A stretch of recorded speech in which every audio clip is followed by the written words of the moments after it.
Mga free agents na possible makuha ng Lakers sa off-season yan ang ating pag-uusapan. Final seconds. Bryant for the win. Bang! Tatlong free agent daw na maaaring kunin ng Lakers sa darating na free agency sa off-season. Una na nga daw dito ay si Klay Thompson na alam naman daw natin na gusto nito ang bumalik sa kanyang hometown. Lalo at inaasahan na papasok ito ng free agency. Bagay nga daw ang playing style ni Klay Thompson sa Lakers lalo at itong si LeBron ay mahusay humanap ng mga open teammates. Kaya lalo daw mapapalakas ni Thompson ang shooting at scoring ng Lakers. Ang problema lang daw dito kay Klay Thompson ay nawawala ito sa mga big games. Na kung saan sa elimination game nila laban sa Sacramento Kings sa play-in tournament, ay hindi man lang nakascore itong si Klay Thompson. Pero magkaganon pa man daw ay magandang pick-up pa rin si Klay Thompson para sa Lakers.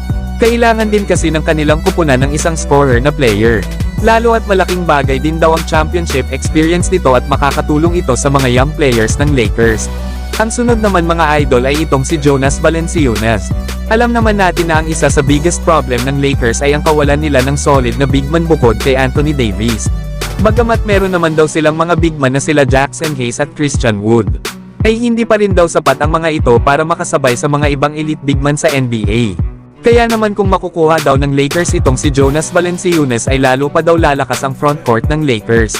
Makakapag-focus na kasi si Davis lalo na sa kanyang opensa especially na sa mga mid-range jumper nito.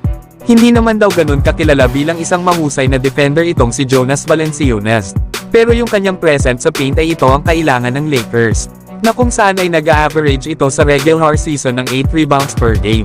Kaya malaking bagay kay Anthony Davis at sa Lakers kung meron pa silang player na malakas kumuha ng rebound sa ilalim. Isa pa ay mahusay din naman na inside scorer itong si Jonas Valanciunas. Kaya may isa pang option ng Lakers sakali man na ma-lockdown itong si Anthony Davis. Ang pangatlo naman ay itong si KCP ang dating player ng Los Angeles Lakers. Maaari nga itong pumasok ng free agency lalo at may player option ng susunod na kontrata ni KCP sa Denver Nuggets. Kaya pwede itong kunin muli ng Lakers para ibalik sa kanilang kupunan. Isa nga si KCP sa mga player na tumulong sa Lakers para manalo ng NBA title noong 2020 sa NBA bubble. Bali dalawa na nga ang championship nito at ang isa nga ay sa Denver Nuggets last season. Kilala nga ito sa kanyang hustle pagdating sa kanyang depensa, isa pa ay sharpshooter din itong si KCP. Kaya bukod sa pagiging shooter at experience nito sa championship, ay malaking bagay din ang skills ni KCP lalo at alam nito kung papaano ang manalo ng championship.